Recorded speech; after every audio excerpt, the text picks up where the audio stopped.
All right, all about power. That was really bad Arnold impersonation. Anyways, power. The time rate of change at which work is done, or another type of definition, the time rate of change at which energy is transformed. Either way, it's a pretty darn simple equation. We've got work divided by time, the time rate of change at which work is done. Remember that energy transfer or transformation is the same thing as work. So real basic, work divided by time.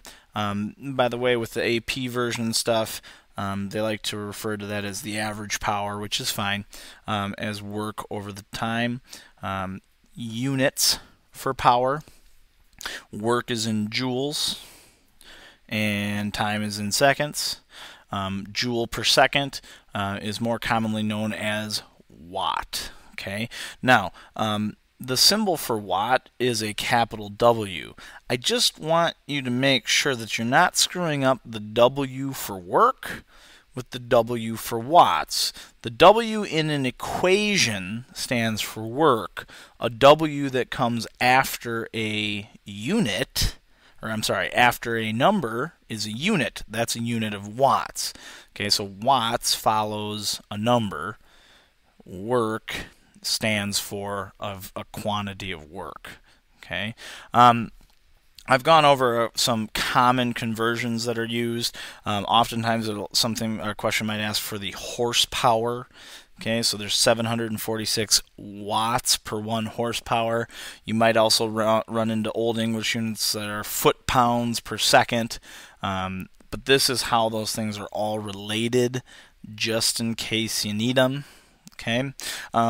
Power, however, can be thought of in a slightly different form.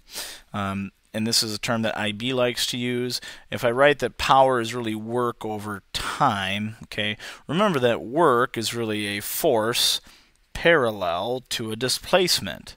Okay, well, displacement over time, we know that. Velocity is a displacement over time. Or if we want to say S over T, or if we want to say delta X over T, either way, those are all the same thing. So technically we could replace d over t with velocity. Okay, so IB in your packet, they write power as force times velocity. In IB, they don't give you this one. They expect that you can work in reverse to get back to this basic definition of power as work over time. Okay, for AP, you're given this one, and you're expected to be able to figure out this one from it. Okay, either way, they're both on your sheets. Okay. Well, I'm sorry. This one's on AP. This one's on IB. So you kind of have to be responsible for knowing both. Okay.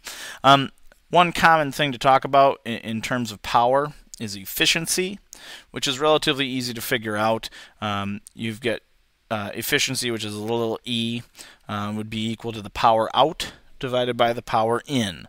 Okay, it's how much you get out of something if you put a certain amount in. Now, as an example, cars are only about 15% efficient. Now, this is also not including, say, hybrids or something like that. Basic gas vehicles are really only about, and it's an average, okay, so don't freak out if you've got really good gas mileage or really crappy gas mileage, but it's only really about 15% efficient, meaning you're really only getting 15% of that power that's stored in, say, your gas. So gasoline is not a very efficient fuel, hence why there's a big drive for electric cars and things like that.